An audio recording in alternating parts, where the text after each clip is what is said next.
আমি প্রতিকূলকে ধন্যবাদ জানাবো যে সাহস দেখিয়ে সিপিএমের ওই বেড়াজাল ভেঙে ও তৃণমূলে এসে আমার সাথে কথা বলেছে, আমি তার জন্য ওকে ধন্যবাদ জানাবো। আমার উদারতার কী আছে? যে যদি কেউ আসতে চায় তৃণমূলে, ভালো লোকেরা, আমি সুযোগ দেবো না? তরুণ প্রজন্মের কোনো প্রতিনিধি আসতে চাইলে আমি সুযোগ দেবো না তাদেরকে দলে ঢুকে মানুষের জন্য কাজ করার?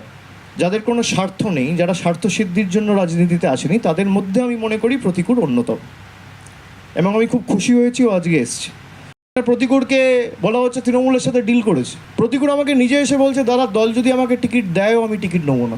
আপনি একটা ছেলেকে জানেন না, আপনার সাথে যে এতদিন ধরে দল করলো তাকে আপনি চেনেনই না।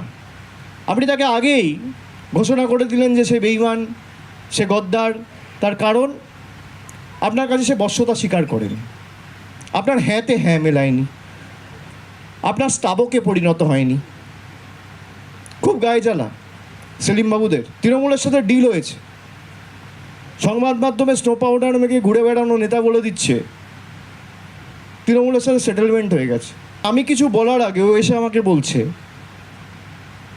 যে আমি বিধানসভা নির্বাচনে দাদা কোনো টিকিটের জন্য আসিনি, আমি দল টিকিট দিলেও নেবো না, আমি সংগঠনে কাজ করব। আজকালকার দিনে কজনকে পাওয়া যাবে যার রাজনীতিতে কোনো চাওয়া পাওয়া নেই?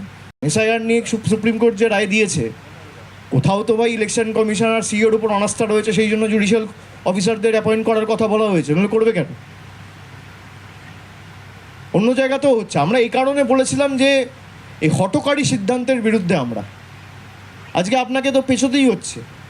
14 তারিখ লিস্ট বেরোনোর কথা ছিল, এখন বলছে 28 তারিখ বেরোবে। কালকে বলেছে 28 তারিখ কিছু বেরোবে, যেগুলো বেরোতে পারবে না 28 তারিখ সেগুলো পরবর্তীকালে বেরোবে কেস ক্লিয়ার হওয়ার পরে। তো সময় তো লাগছে। আপনি বলেছিলেন 2 মাসে করবো, নেই করতে করতে 4 মাস লেগে গেলো। এটাই যদি 2 বছর ধরে করতেন কোনো অসুবিধা ছিল না। কেউ